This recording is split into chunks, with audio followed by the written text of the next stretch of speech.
pretty good. Is it red button? No, it's already done. It's already on. Okay. This is a story that I originally did for one of the electronic editions of Nagoya Writes, the Heat edition, and so it's about heat. And let me, okay. It's called The Train Ride.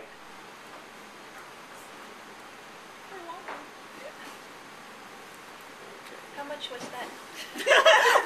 we all want one. You can't get it in Japan. Oh. You have to do it. The only place it's sold is U.S., unfortunately.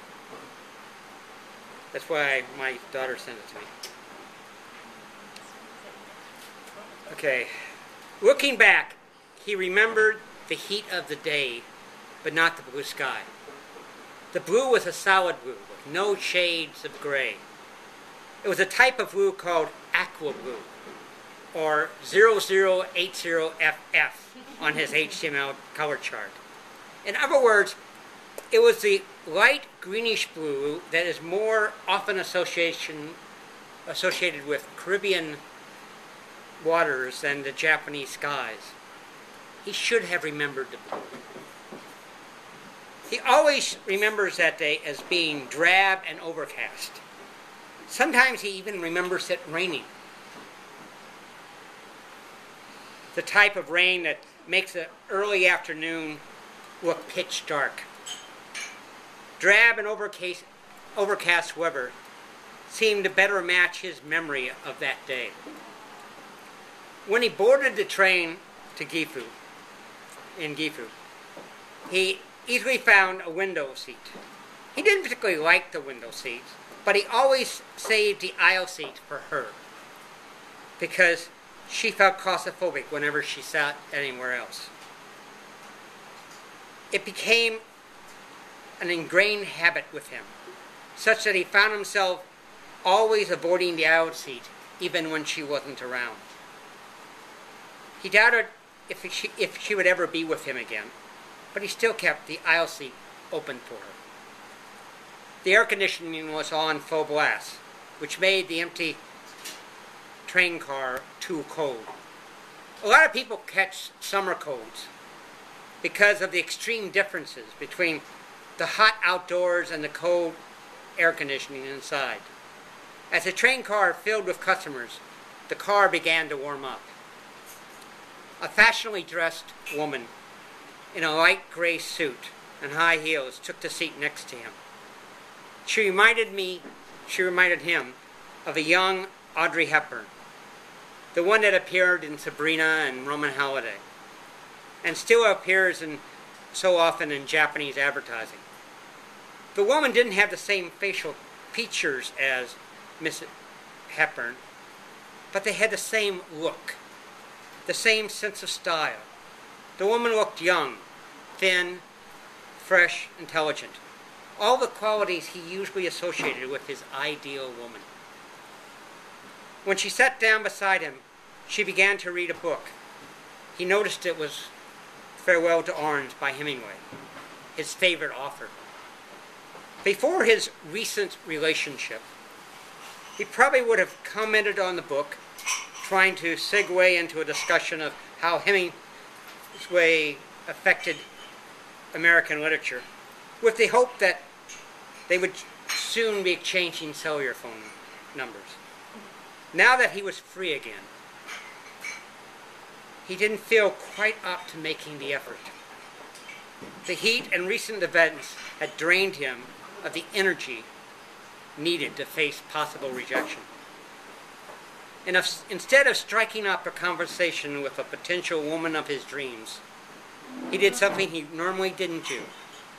He looked out the window and watched the scenery go by.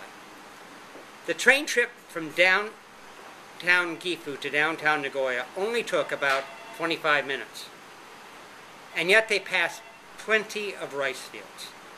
Back home where he came from, there would never be fields of crops this close to a major city. They also would never have been houses interspersed within those fields.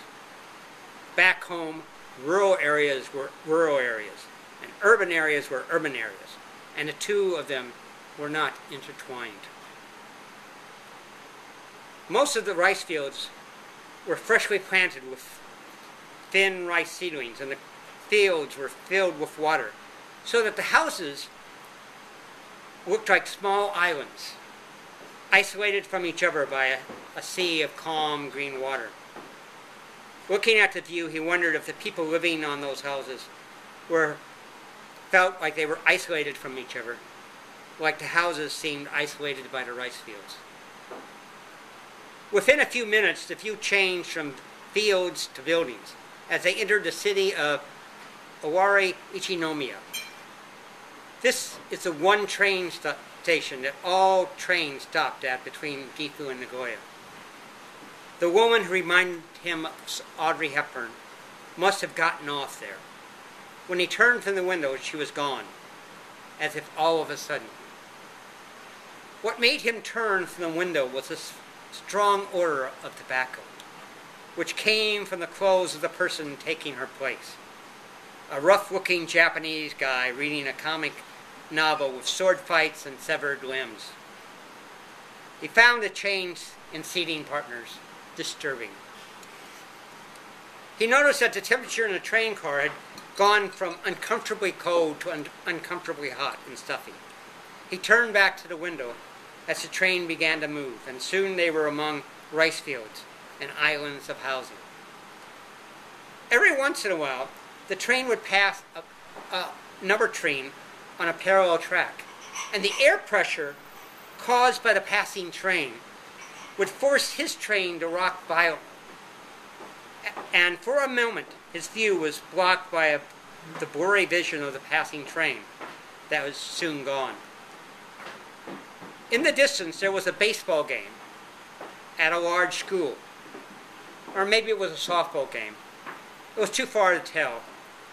He thought it was a high school, but then again he couldn't tell. It might have been a middle school instead. It was so far away he couldn't even tell if it was a boys' team or a girls' team. The school field and the players were only visible to him for only 98 seconds before other buildings blocked his view. Still, he thought he remembered everything clearly. The windows of the train car were closed because of the air conditioning. The train was noisy and some schoolgirls were chatting as they stood by the door. But he thought he remembered hearing the players laugh. He remembered it as a mocking laughter, as if they knew he was alone and they were not, and they were celebrating the fact. When he got to Nagoya, he had forgotten all about the woman sitting next to him on part of the trip, but he would long remember those ball players and the mocking laughter that he thought he heard on a hot, drab, rainy day.